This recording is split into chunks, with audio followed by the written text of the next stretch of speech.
Today we're going to have a look at a chord. And now when I say we're looking at a chord, what I mean is we're looking at a specific chord and its function within a key. And where does that chord come from?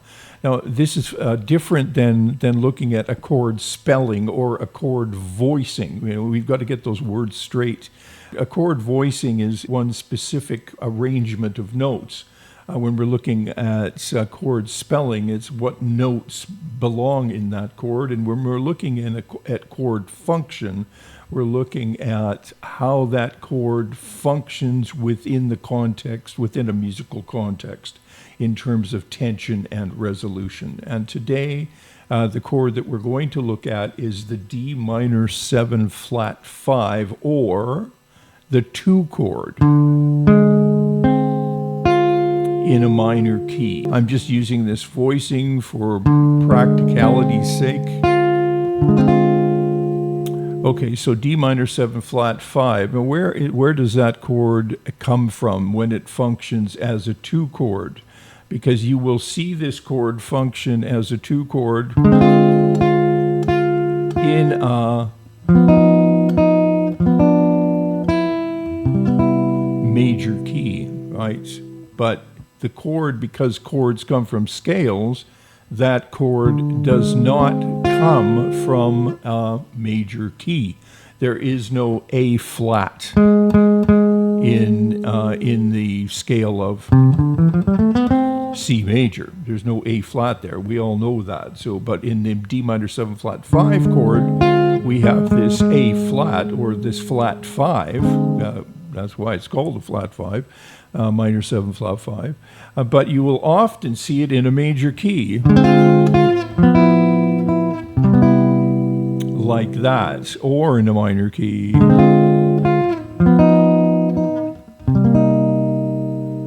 right, or, all right.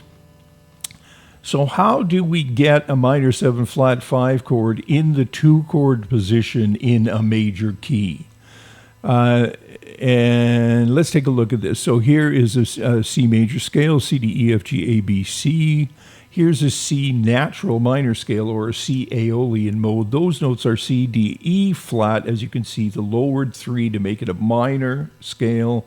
F, G, we still have the 4 and the 5 that are the same. So the 1, the 2, the 4, and the 5 are all the same. But we lower that 3, we lower the 6th, and there's that A flat, right? And we also lower the 7, giving us a B flat. So the notes in a C natural minor scale are 1, 2, flat 3, 4, 5, flat 6, flat 7, and 1.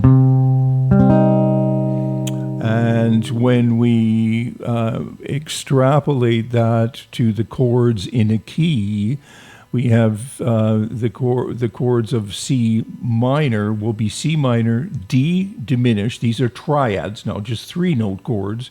C minor, D diminished, E flat major, F minor, G minor, A flat major, B flat major, and C minor. Those are the chords in the triads, 3 note chords in a minor key, specifically C minor.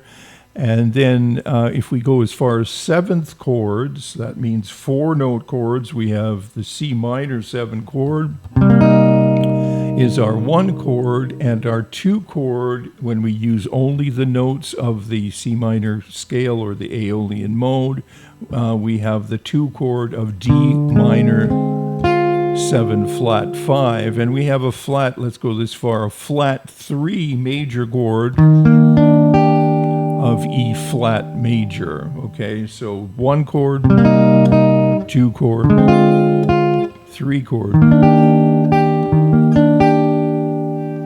All right, now the reason we're showing both scales here, C major and C minor, is because we're putting together a composite scale. So a scale that has both the major key and the minor key combined.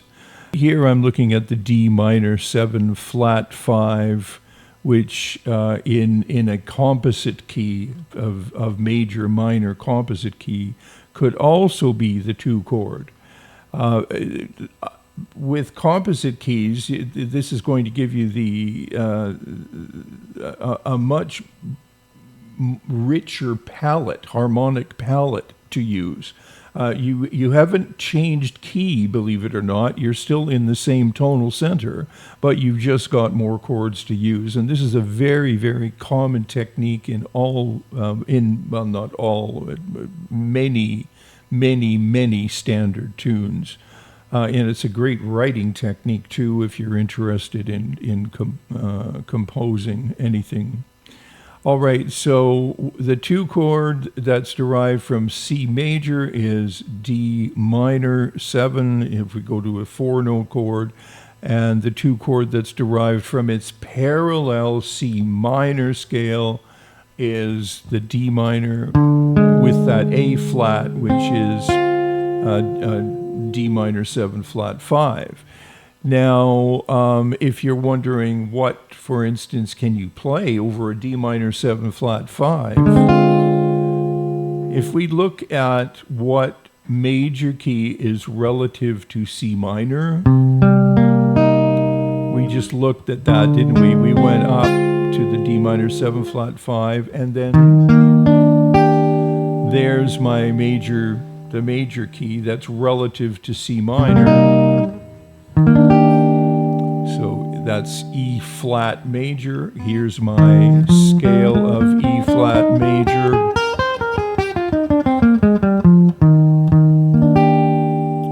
And that can also be a scale that'll work over your D minor 7 flat 5 if you start on the D.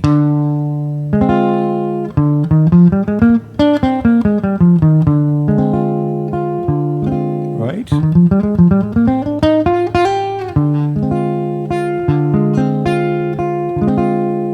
Same, and then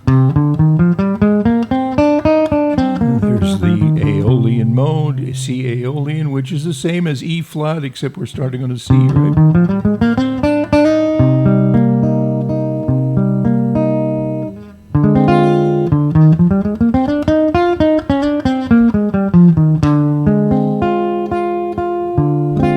How about G7?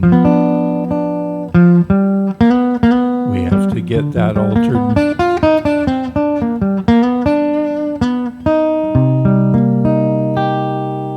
Okay, so I hope that was a help to you. I'm trying to drill this stuff home because it's how things work, and so you can file this under theory for creative guitar players, improvising guitar players.